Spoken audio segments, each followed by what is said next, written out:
we spend our whole life in comparison. That's tough. And that comparison leads to skewed expectations, which Yes. leads to judgment and non-acceptance. Yes. Yeah. Yeah. So Yeah. the bad formula. The hard part of the mental coaching is when it's going bad, but you don't get a lot of calls when it's going good. Right. No, right. You get calls when things are falling off the cliff. I got the opportunity to coach a college all-star team, 12 of the best college players in the country. Dustin Johnson was probably the most well-known. And what I saw from pretty much everybody there was believe we're going to be okay.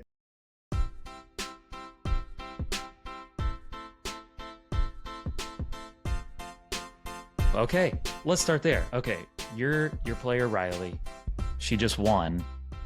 Tell me about what you guys have been working on real recently. Have you talked to her since she won? Tell me more. Yeah, definitely Okay. talked to her since she won. Okay.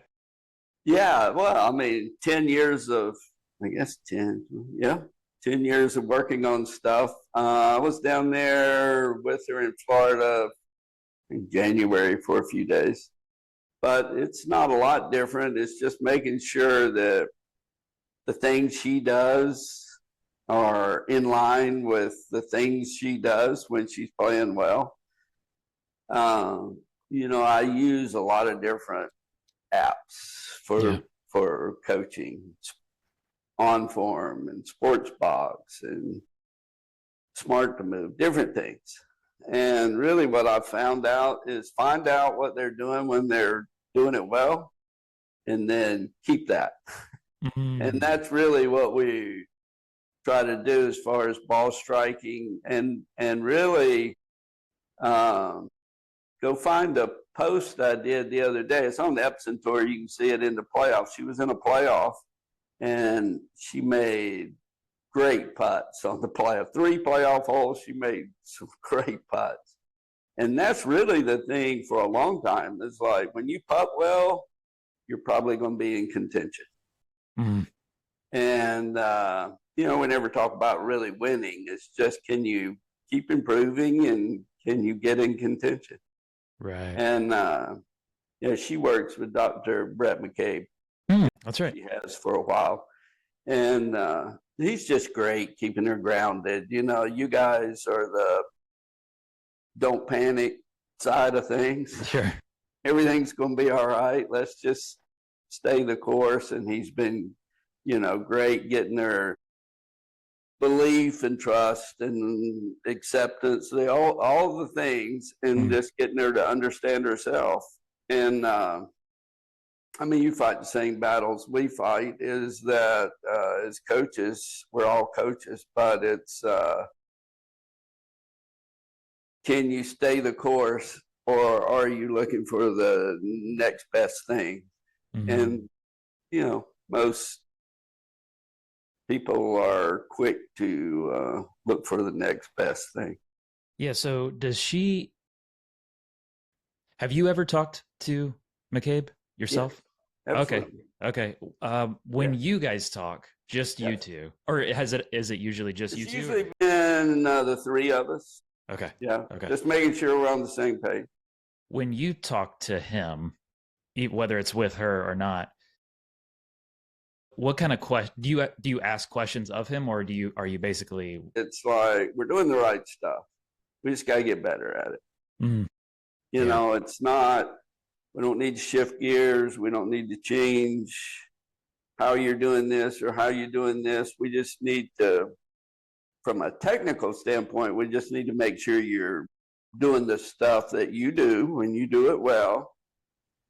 And part of that is just, maintaining that process of what you're doing. And then the mental part is just the hard part of the mental coaching for sure is when it's going bad, but you don't get a lot of calls when it's going good. Right. No, right. You get calls when things are falling off the cliff. And so Riley's been great forever about just keep trusting the process, keep working on the things that are the good things to work on. And it's going to, it should turn out. Slow improvement is still improvement, but yeah, this is awesome to see. She's worked really hard. She's been through some tough times. Last year, she ended up going, she didn't, so the year before, she was on Epson, and the top 100 have status. She was number 101, missed by about, I think it was $68. Oh my goodness. Now we'll give her $68. Yeah, now they do points. Yeah. So, okay. So she missed. So last year she didn't get to start till June, but she was like on site as an alternate for every tournament, and she didn't get in any of them for part of the year. And then she just caddied for players, and I think it helped her, but it was still tough, So you don't get into June, and then I think she had like 4 top 10s from June through end of September. So this year's starting out great, obviously. Yeah. With her first win. And yeah. Is this biggest win, would you say, that she said? Oh, for sure. Okay, for sure. Okay. Yeah. All right. Because I know, she's had a great college career and been a great player for a long time, so I didn't know if this was... Yeah, there were some ups and downs in college and, junior golf. It wasn't anything she did. It was genetic, but she had to have a hip replacement so she was out her summer of her junior year, and she was out her summer of her senior year, both hips. Oh my goodness. I didn't know that. She was but her attitude is always amazing. Never wavers. Yeah, she's great. Yeah, to be that good for that long of a time. Yeah, well, just keep believing and just keep working hard and trusting that it's gonna work out through a lot of trials. Yeah.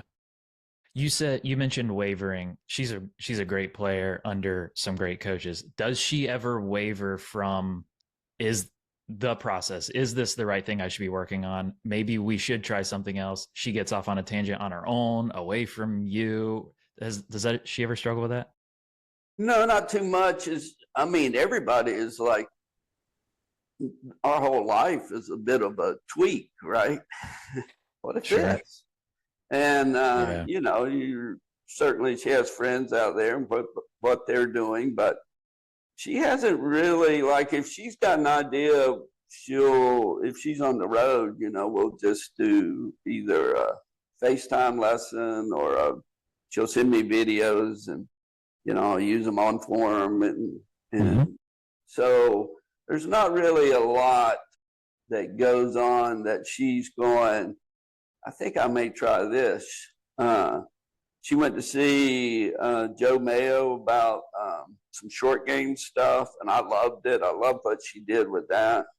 She's seen David Orr with putting, but that's been quite a while ago, and we pretty much do the putting now. She doesn't really vary. Right. Okay. So you said for players, and I know you've done this with me, but you have when the player was at their best, and this is what was helping them play their best. So let's copy paste that forever. Build on it. Right.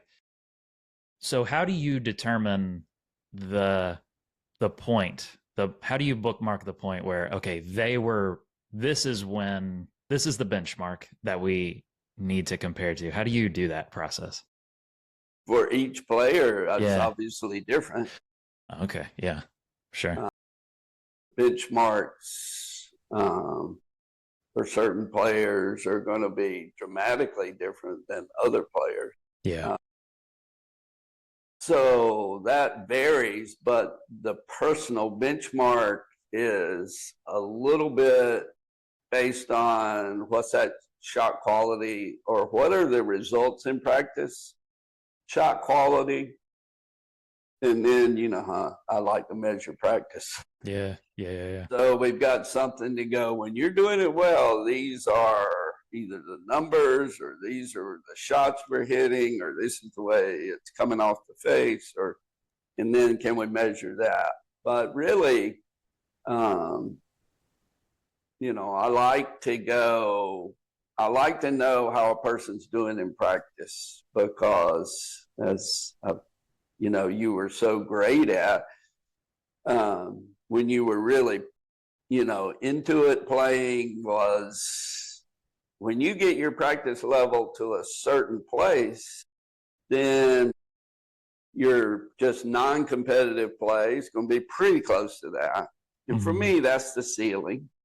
And then your competitive play, consistent competitive play, tournament play, is not going to be quite that level in any sport.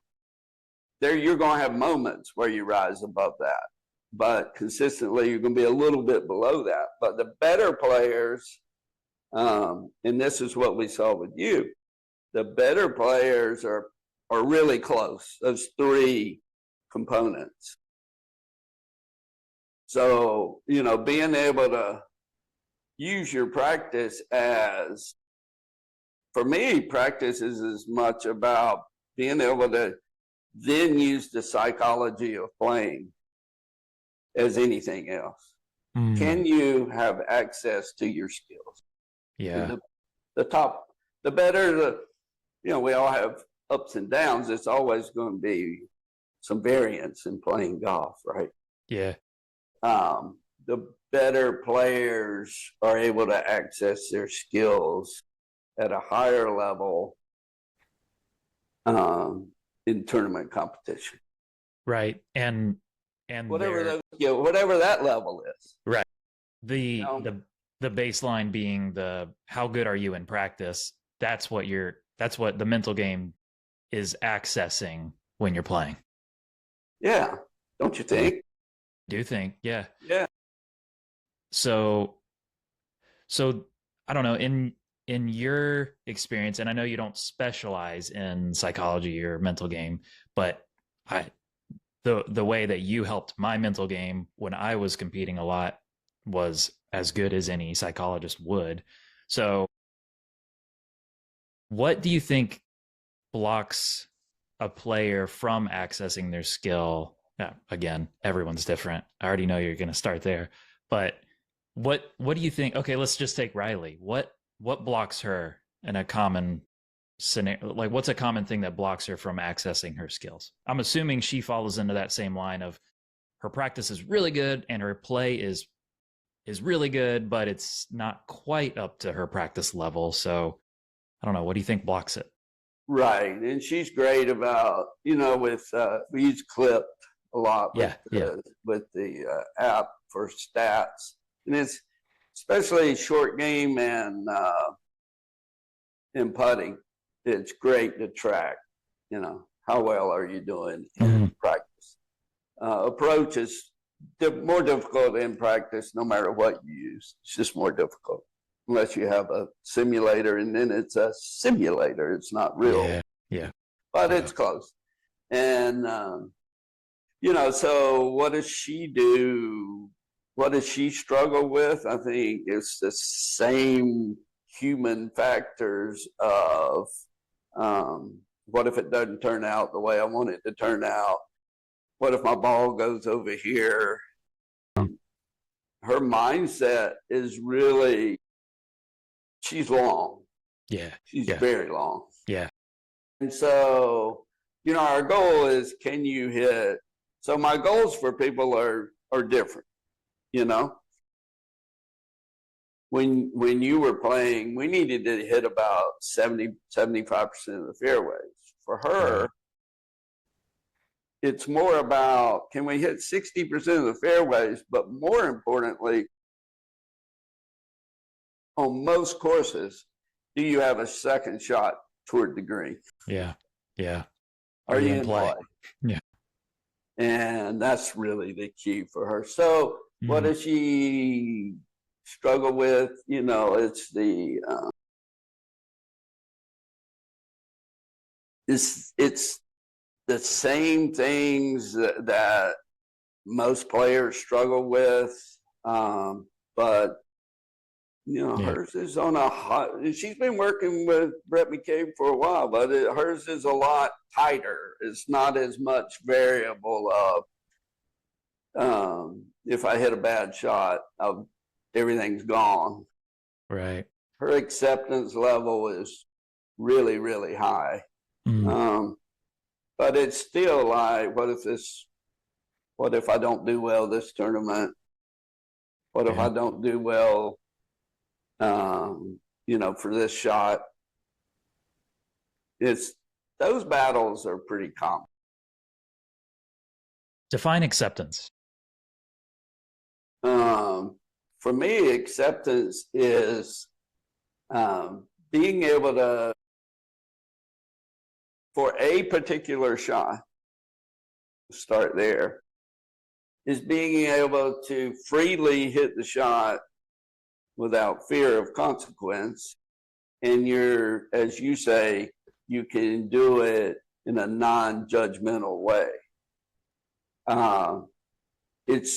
It's the fourth step on so to me, psychology boils down to 4 steps, but it's really complicated to get the why, like Raymond Pryor going into the deep dive. Yeah. There's really great stuff like, what's the behavior? What's the pattern? What's the result? Why do you feel that way? Let's deal with that. Yep. Habit loop. Yeah. So the acceptance of is usually, I list it as the 4th, is like the same things that most coaches would go through. I just call it win one shot. Just get yourself back in the present. Click back in. The only thing we need to do is win this shot. And you're going to have these thoughts that come and go. And I know you talk a lot about, can you deal with these thoughts and be able to treat them as a thought rather than a reality? Can you let them go? And it's hard. There's consequence involved, and that's a reality. But yeah, can you make a decision that's the right decision? Yeah. And we know, like from neuroscience-based studies, like when you get to a certain mental state, you can't even make good decisions. Right. You think you might be, but you're not making good decisions. And then can you commit to that decision fully? And then do you trust your ability? And if you can do those 3 things, the last one is probably the hardest for most people, is can you accept the outcome? Like, you did everything right. Can you accept the outcome? But sometimes we have to shift that 4th step to the 1st step for some. Yeah. Pre-accept. Pre-acceptance, like, all right, the self-talk goes into, I'm going to accept whatever happens, and now I'm going to go into make my decision. But a lot of it, can you just get right back to this moment? Can you just be right here? Can you not worry about the trophy and can you not worry about making the cut? And but I say that, but they're reality. Like, you're not it's gonna be crazy to just pretend they don't exist. Right. Can you play in a major tournament? This is one thing I do for juniors, is I try to get them to list like 4 to 6 with majors for them. And then let's build the schedule around those. But a major is different.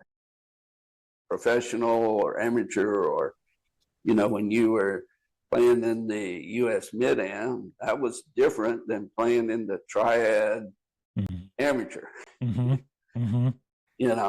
Yes. But the processes aren't different. And I think you can learn a lot on the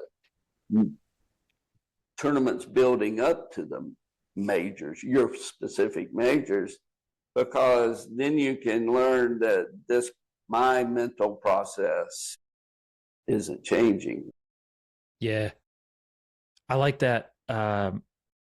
Acceptance is being able to hit the shot without fear of the consequence and do it non-judgmentally.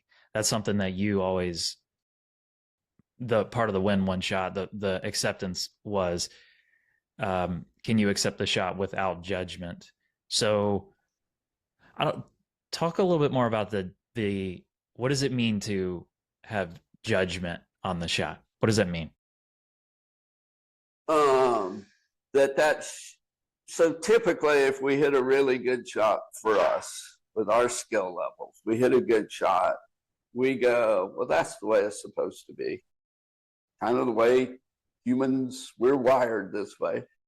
And then everything else is some version of bad. So there's black and white, there's good and bad. Mm-hmm. And, you know, what I try to get across to players is there's a lot of gray. And it's an okay shot. It just wasn't as good as what your best shot. Mm-hmm. And unfortunately, our mental game process seems to be geared a lot towards when we do it at our very best, then that's acceptable. And if we are anything other than that, then that's bad. Mm-hmm. That's not acceptable. So that's a lot of pressure. Yeah. Well, you hit one bad shot, now you don't want to hit another bad shot. And parents, you're not helping sometimes. Yeah. No. By pointing out. Parents are perfect in every way. Yeah. Yeah. Pointing out the bad shots and what you did wrong. Yeah, it's a process, a growth process. But yeah, I mean I mean, we all are. If we hit a shot that's less than average, nobody's happy. You might get mad. You might get frustrated. You might get mad. However you deal with it, can you get over it and be in the moment on your next shot and still trust that your practice is? I mean, what's the purpose of practice? It's so that you can have access to those skills and trust your ability. Mm-hmm. And that's a whole different concept of people don't really practice. They don't really pay attention in practice to how well they're doing usually. I want to take a brief moment to talk about the sponsor for this episode, the Divot Board. So what is the Divot Board? The Divot Board is, at its most basic level, a training aid. But more specifically, it is a rectangular hitting mat that will show you the exact divot that you make when you make contact with the golf ball. So it has this little yellow circle right in the middle. You put your golf ball on that, you make a swing, and it will show you instantaneously with awesome feedback without tearing up actual turf, hitting turf in your backyard, or tearing up even turf on the range. It will show you your divot. And the instantaneous feedback, I think, is the most important feature of the Divot Board. We know on the Mental Golf Show the power of instant feedback. Just on a brain neurological level, our brain needs to experience errors in order to adapt and make changes. So if we make an error but don't get the feedback quickly, then we can't make the adaptation quickly.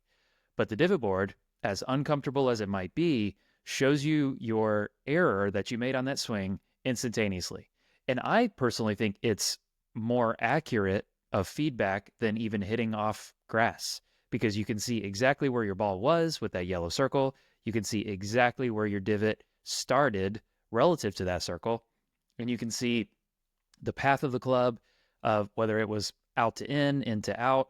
And you can even kind of get a vibe of whether the face was closed or open. And, you know, probably the most useful of all the features is you can tell, did I hit it thin or did I hit it heavy? Is the divot really kind of small, meaning I just barely skimmed the surface? Or is it a big divot and started behind the ball, meaning I hit it heavy? I was too steep. So the Divot Board is an awesome training aid. I only have like 2 training aids. I have one for putting and then I have the Divot Board. So when I say I like the Divot Board, those words carry a lot of weight. So how can you get the Divot Board? You can go to divotboard.com/mentalgolfshow and then use the discount code mentalgolf10 at checkout, and you'll get 10% off of your entire order. They have lots of products, not just the hitting mat. They have an entire integrated hitting platform that has a slot that you can put your Divot Board into. So you could get 10% off of any of the products in their store, which, I mean, I think that's an awesome discount. And so many people have taken advantage of this discount code. So go get your Divot Board, go order something from their site, go to divotboard.com/mentalgolfshow and use the discount code mentalgolf10 at checkout to get 10% off. Thank you, Divot Board, for being a sponsor of the Mental Golf Show. So the trust of the ability, and I like the judgment, or the people tend to get into the black and white. It was either good or bad, and shifting that to, okay, that it wasn't really a good or bad shot. It was just a shot, and normally that's when you're at your best, when you're in practice and there's zero pressure, zero consequences, and you're just freeing up and letting go. That's what you're capable of. You're not going to do that every time. But if it comes up short of that, it's not just immediately bad. So working on a player, shifting their perspective to, it's just, it lives on a gradient between awful and perfect, and no shot ever falls in one of those or the other. Yet we tend to bucket them that way.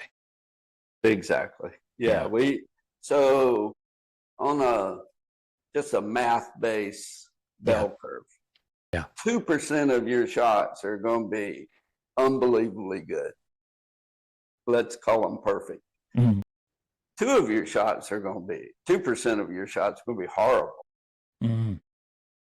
And then there's going to be 68% of your shots, what we fall into a standard deviation. What is that? What's your average shot? Mm-hmm. We used to talk a lot about the law of the average shot. Yep. Like, what's your average shot? Most people tend to believe their average shot is much better than it typically is. Yeah. And that's both in practice and playing. Mm-hmm.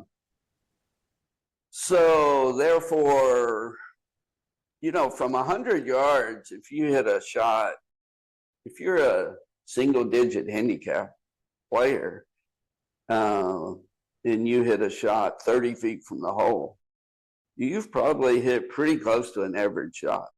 Mm. Yeah. But it doesn't seem like.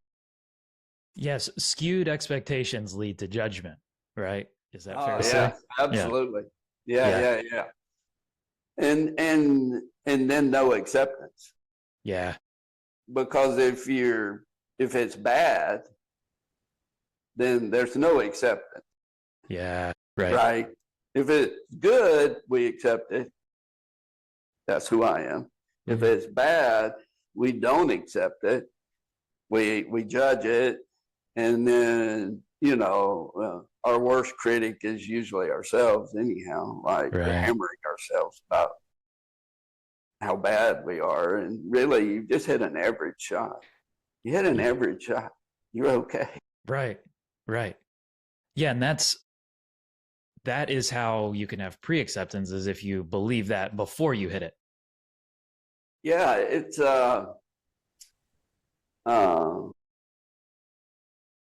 what's the guy's name?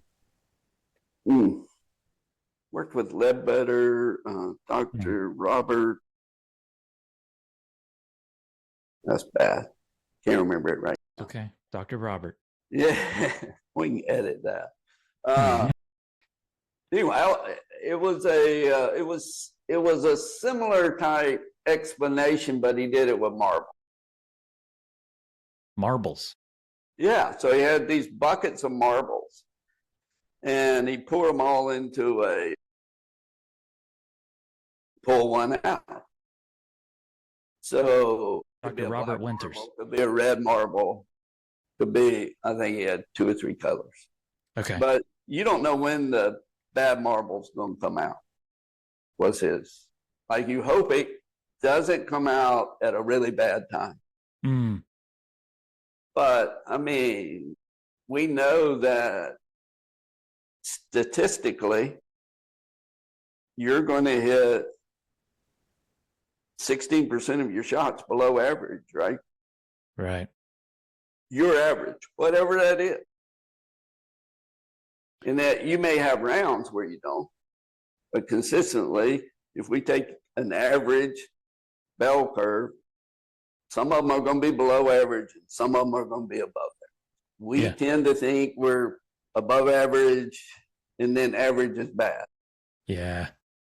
Yeah. And that's a hard, I mean, I was certainly like that. Yeah. It's like, okay, that was, you know, you hit something to like 6 feet and you go, okay, that's the way I'm supposed to do it. Right. And that was like, should be celebrating. Yeah. Great. Yeah. Not baseline. You know, you hit a decent shot to 30 or 40 feet and you know, that was terrible. So it becomes, again, it's good and bad. The gray is not existent for a lot of people. Yeah. We live in a more of a gray, especially playing golf. Yeah. That was Dr. Robert Winters, I think. There you go. Yeah. Dr. Robert Winters. Yeah, he was doing a seminar and he had buckets of marbles and he poured them. And if you think of what we're talking about with the math of the bell curve, then you know you would have, actually if we did it, we could have 5 different colors of marble. Yeah. Right? Yeah. We'd have 2 excellent, and then we'd have 2 that were horrible, then we'd have 12 above average, 12 below average, then we'd have 68 that were average. And we pull one out. And then when does it come out? You know, we don't know. How can we, is the game to make it more likely that a good one comes out, or is it literally a random number generator? Yeah, I think that the goal is to get the average better, right?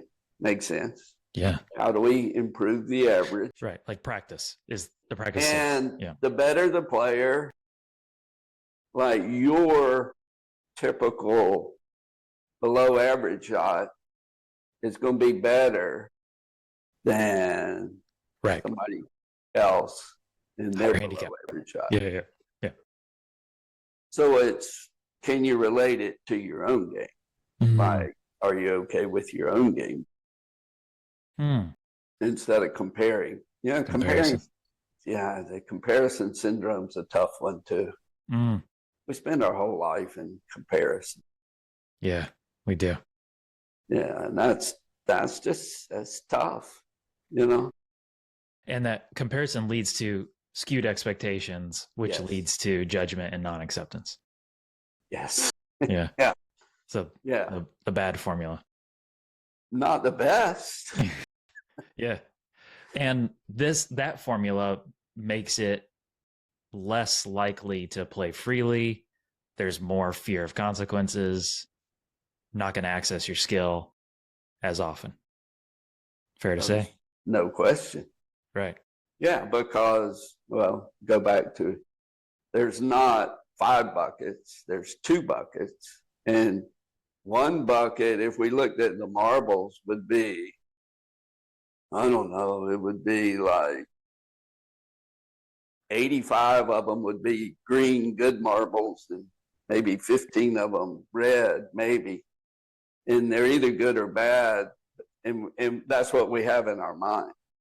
Yeah. But that's not the reality. It doesn't make, like, the math doesn't match that. Right. Yeah. And I like to use just that concept of math just from the psychology standpoint. Not that I want people to understand the math part. I just want you to understand that you're going to be okay. Mm. And here's how we're playing, and you're going to hit some shots that aren't where we want them. But you're going to do that as long as you're playing. Right.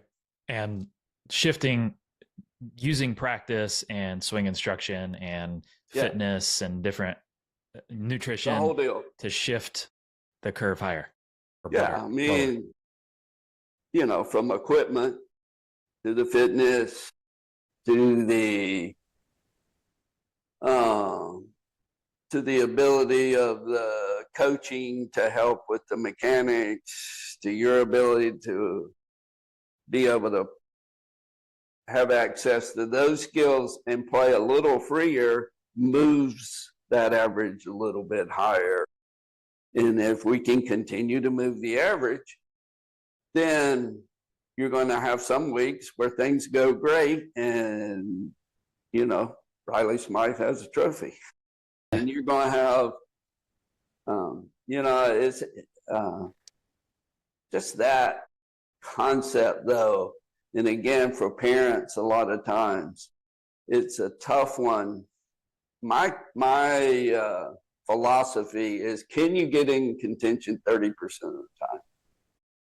And if you're in contention more than that, as a junior golfer, you're probably playing at a level lower than you should be, right? Oh, okay. And at some point, you're going to be at the highest level.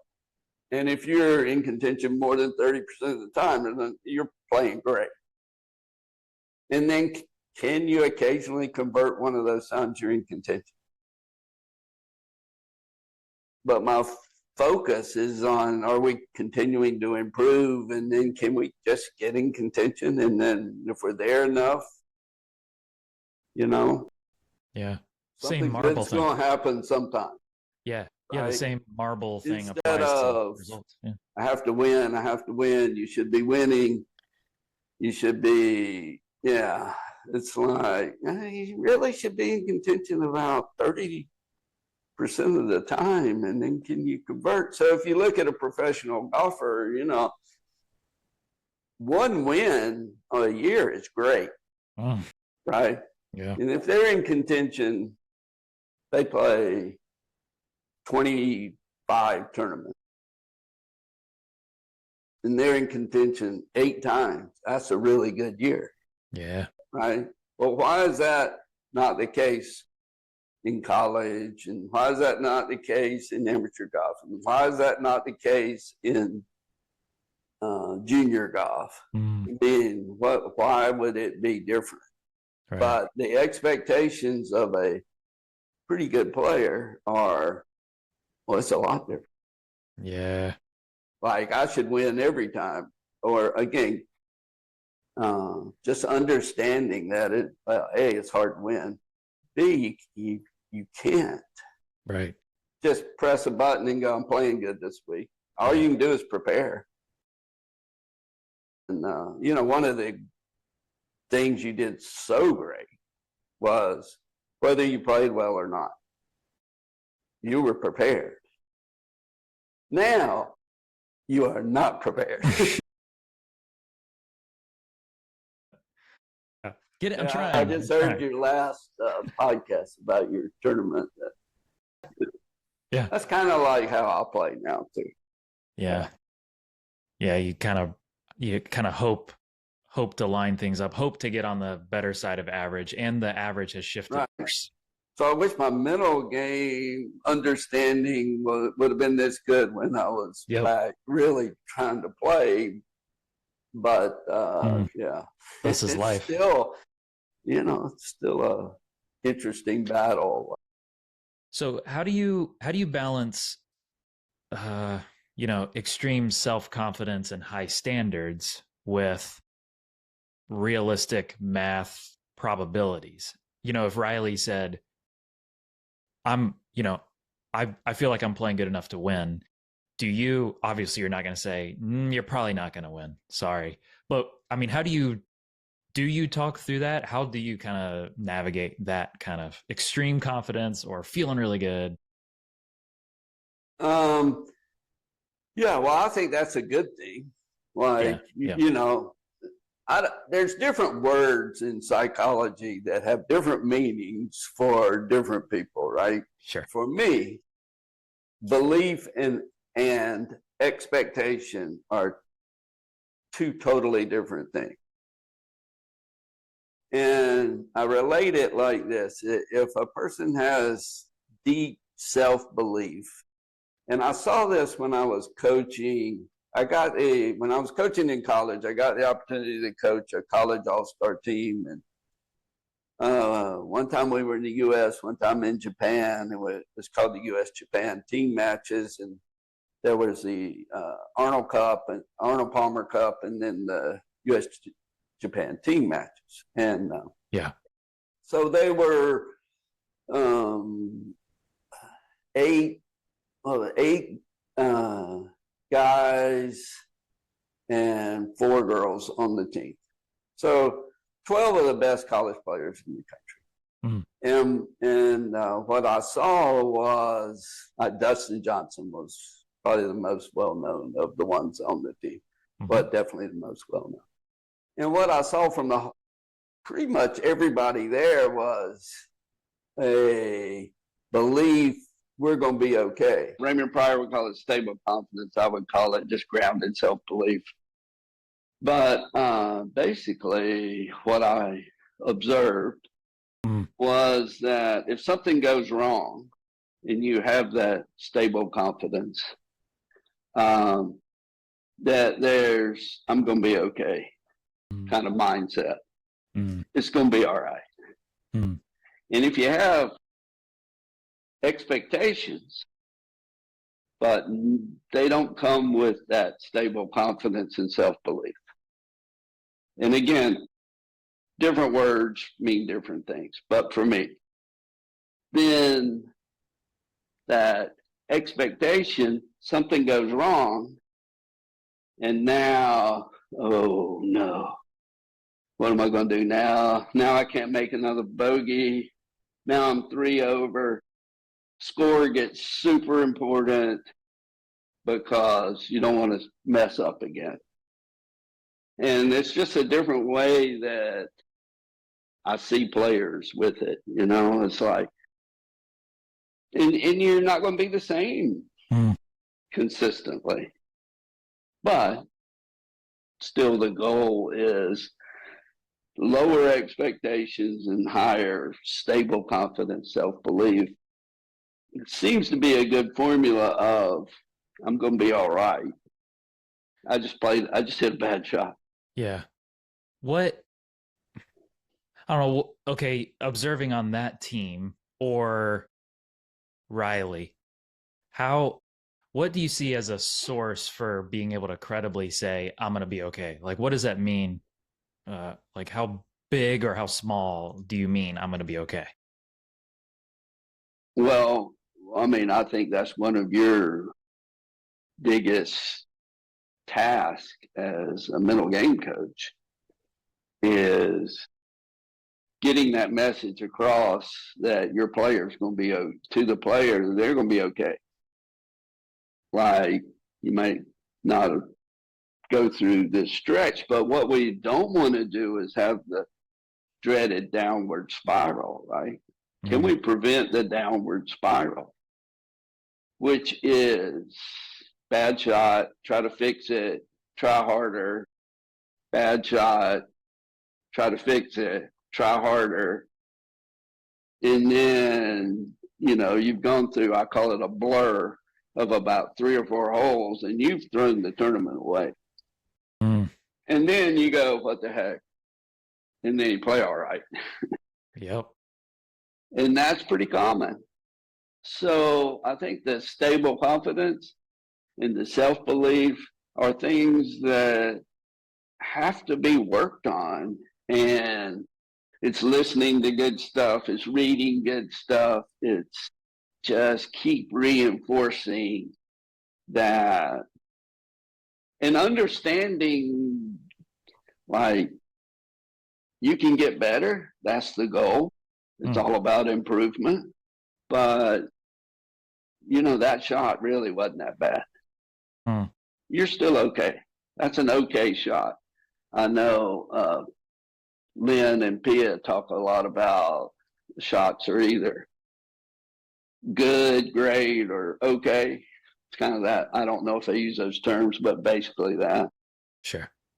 Yeah. Same kind of, I mean, it's like, again, can you get away from awful and perfect? Yeah. Right. Okay. What, certain situations make it really hard to say, I'm going to be okay. You're going into Q school, you lay down $5,000 to try to get in. It's a lot harder to say, you know what, I could play bad and I'm going to be okay. So how can that player, like, what do you think that player can do in that situation? Well, I wish I could go back to 1986 and try again Yeah. because I was in that situation. And the first 9 holes, I hit 9 greens and shot 40. I couldn't, I was so nervous. It was so, like, I don't think you can pretend it's not important. I just don't think it works to go to try to trick yourself. Right. I've never believed in that concept, the Right. fake it till you make it concept. Right. I think your body knows you're lying to you, which makes it worse. Yeah. But to be able to go, it's a big deal, but I'm prepared and I have the skills. And if something goes wrong, then it's it's constantly a self-talk thing. Can I get back to this moment? What's the right decision? Can I commit to that? Do I trust myself? And then you get over it and the answer is no, I don't trust myself. You're kind of in trouble at that point, Sure. right? But yeah, I think if I could go back and just go, yeah, 3-putted. That's all right. It's okay. Rather than, oh crap, I'm putting like, God, I'm so scared I can't putt. I can't, I mean, I played nervous anyhow, but I was like crazy. So I'm going, yeah. Yeah. I think even if on a bigger scale, this is my entire bank account that I'm emptying to play in this. Yeah. And it's really hard to say it'll be okay. I think even on a shot by shot basis, you can say it'll be okay because you know what? If I hit this in the water, I'll be okay because I can drop it and make the most of it, right? You can, within a round, you can say I'll be okay. Yeah. Break it down into that moment as much as you can, for sure. I mean, like we talked about earlier, like majors are big and they're more important, and whatever those majors are for different people. Can you elevate? And really, it's not so much can you elevate your game. Can you play close to your normal game? Right. The best players can play close to their normal game. Yeah. And it still won't be quite as good as they can play in practice or non-competitive, but close.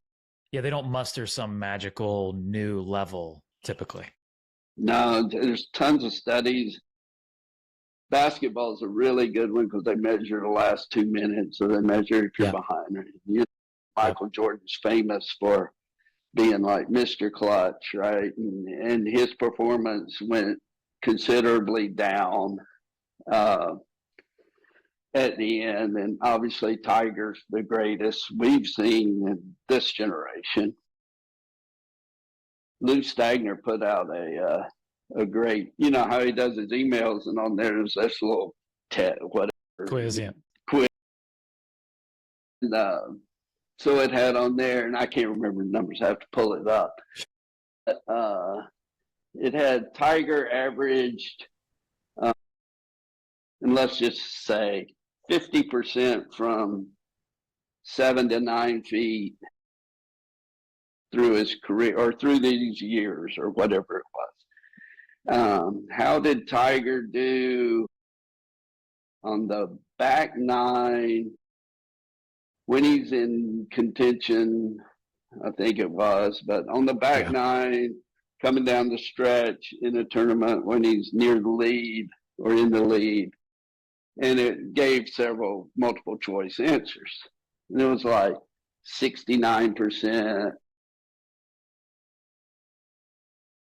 5%, 43% or 4% or something. And everybody's going to choose 69% because, clutch. He made them all. Yeah. And it was 43% or whatever that number was. It was the lowest one. I just saved that because I'm going this. I sent it to all our coaches, and I'm going.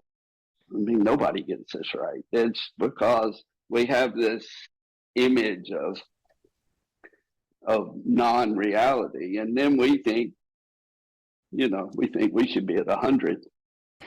Yeah.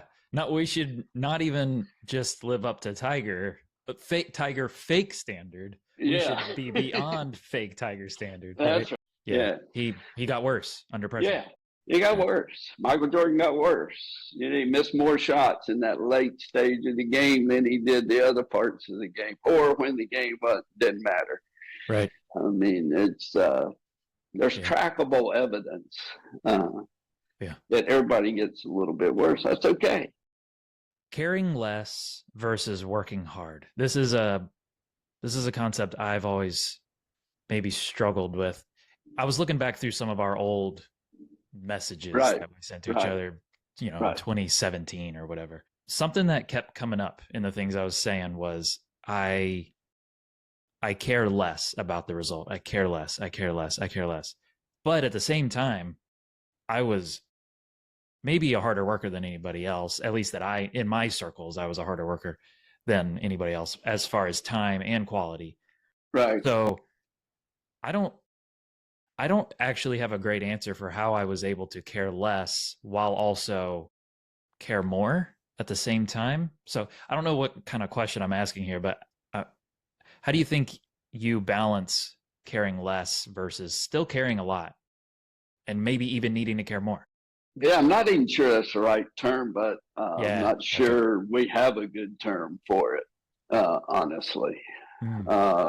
Because the concept is the harder you try, the worse you're going to do. I mean, that's the concept. We know that's a fact. Try too hard, you're going to do worse. So we've turned it into, just care less, but it's not really that we don't care. Because, I mean, you were out there 6-8 hours a day in practice and playing, doing preparation for tournaments that were on your horizon. Yeah. And very similar to what Riley's done this spring, where she's always a really hard worker, but you were the same. It's like, I don't have a tournament this week, but I know I've got to really work hard to get ready when that tournament, when my schedule, and the same thing she's done. So, and both produce great benefits, but it wasn't like you got there and you didn't care. It was like you could allow yourself to play freely, knowing you've prepared and you can't control it. So the options are try harder, or let's let it, do my best process, make good decisions. Let's just see. Yeah, let's just see. Yeah. I mean, we don't know, so let's see. We can be curious about the outcome. And rather than, I got to make this happen. You hear a lot about in the commentators, they're getting better, but they really willed that putt in. Mm. Yeah, he he he didn't. Right. Yeah, Right. he had a great putt. Yeah. I mean, he focused or she focused and, whatever. And she went through the process and she had a great putt and it went in. Yeah. They didn't will it in, or else everybody's ball would go in all the time because all you have to Wanting it do to. is just, I want it more. Yeah. Yeah. And that's a worse result. I Yeah. mean, it's a guaranteed worse result. Yeah. In fact, they didn't will it. They did not will it in. They almost said, I don't know if this is going to go in. They probably did. They probably didn't literally say that phrase in their mind, but nothing about trying to make it harder, like trying harder to make it will make it go in. Yeah. The interesting, Tiger's a prime example. We've seen him make putts, but like I said, when we started, Riley made those 2 putts in the playoff. The other girl was like a couple feet on both of them for birdie. It was par 5. Riley had a 12-footer on the first one, 18-footer on the second one, and made them both. The process was probably, obviously I got to make this putt, but it was more about just, I would think it would be more in the concept of, all right, get everything set, now make your best stroke, or something in those. Mm. In that concept, right? Of, all right, I see it going in, but make my best stroke. Yeah. Something like that. Yeah. Because you can't make it go in. I wish. I'd try. I have tried. I've tried too. Your why controls your decisions. What does that mean? So I think everybody needs to really understand their personal why. Like, why do I coach? It's because I like to see if I can help people accomplish and achieve things, sometimes higher than they ever dreamed possible. But, whatever those dreams are, I want to see if I can help them accomplish those goals and dreams. Why does a person play? So I had it's a simple question, and I don't ask it to every player, but I asked this girl one time, I said, why do you play? And she says, I don't know. I guess I'm supposed to. I'm pretty good. And that's all right. I mean, do you enjoy like just being out with friends? Not really. Do you enjoy practicing? I don't really like practice. Do you enjoy like the tournaments? I mean, it's fun to see people. What do you like to do? I love art. And I'm going, well, why are you out here playing, practicing, doing these things? Yeah, because I'm told that's what I'm supposed to do. This was a junior girl. And I'm out immediately. I didn't say anything except, obviously big red flag. I'm going, you're not going to make it. Like, you're not going to have fun. You're not going to keep playing. You're going to quit. That was my thought. Sure. And kind of turned out that way. But then I asked Mike Goodis, Mike real well. This was several years ago. I said, why do you play golf? I just love the challenge. I love to see how good I can get. And I love to compete against the best players in the world. And I'm going, yeah. That's a whole different answer. Why? Because my why is like, I just love the challenge, love to see it. So, versus your why is, I guess I don't really have one. And so the decisions that Mike made matched his why. The decisions this young girl were making did not match her why at all. She would have been better off to play occasionally and just practice some, and would have had more fun, and probably actually would have probably been a better player. All right. But since she was pretty good, she was supposed to be. You know, I asked a young guy who was turning pro after college one time, same question. I said, why do you want to do this? Why do you play? Yeah, I mean, I'm pretty good, so I guess I should play. All right. I don't think he'll make it like that. Yeah. I didn't say that. I'm not going to ever say, Sure. you haven't, you know, but my mind was, it doesn't match. Like you're going to be practicing. It's going to be painfully dreadful work. And then when things don't go well, which is really when your why can guide you through the tough times, is you're going to want to pack it in. Yeah. And he did.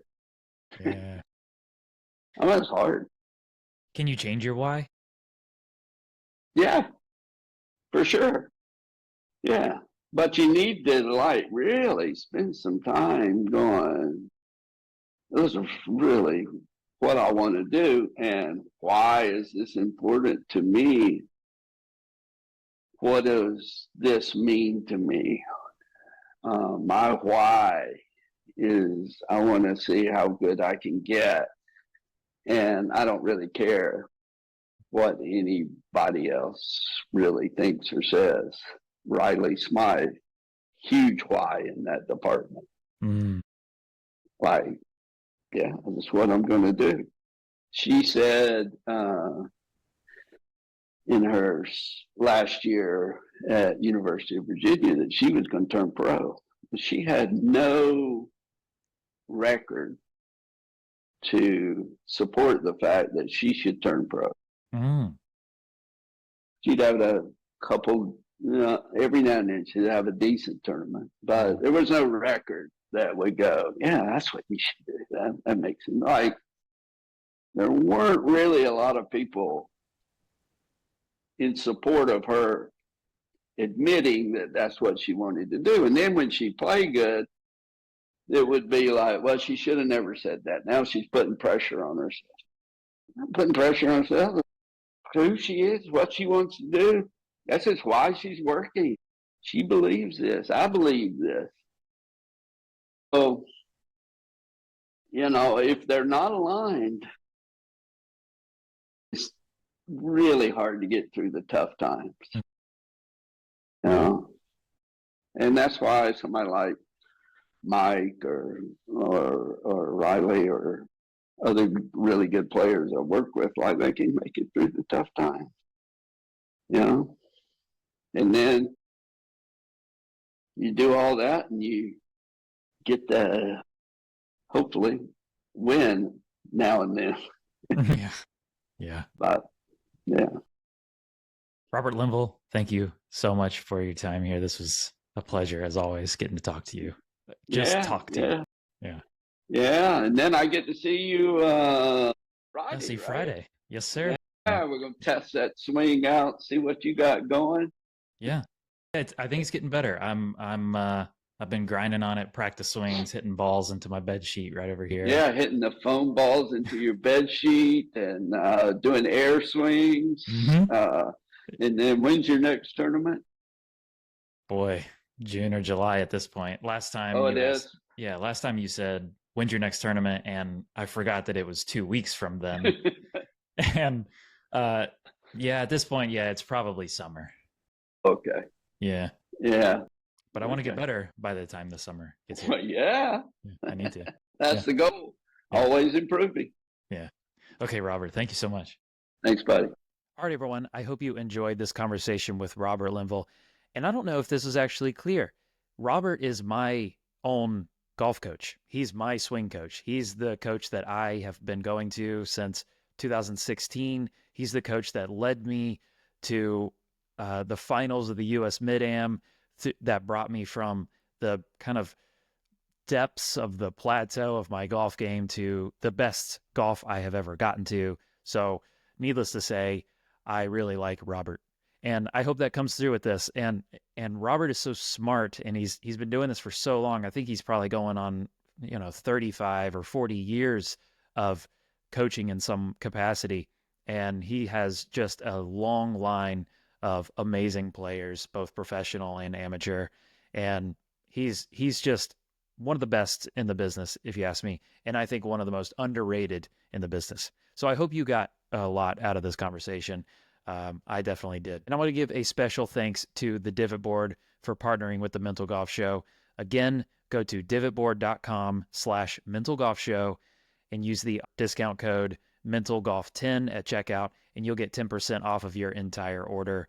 The link will be in the show notes of this episode. And if the Mental Golf Show isn't enough for you, you need more of this, I highly recommend my weekly newsletter, The Mental Regrip. We send it out. We try to send it out every Wednesday morning. I'll write a post with some thoughts from a book that I've read or something I've learned, something that's just on my mind that I want to share that isn't right for X, isn't right. It's too short for the podcast. It's too long for this. It's just not the right thing. It goes really good in the newsletter. So I think it's a really good length and depth of thought that just fits nicely into your weekly routine. So you will get it right into your inbox.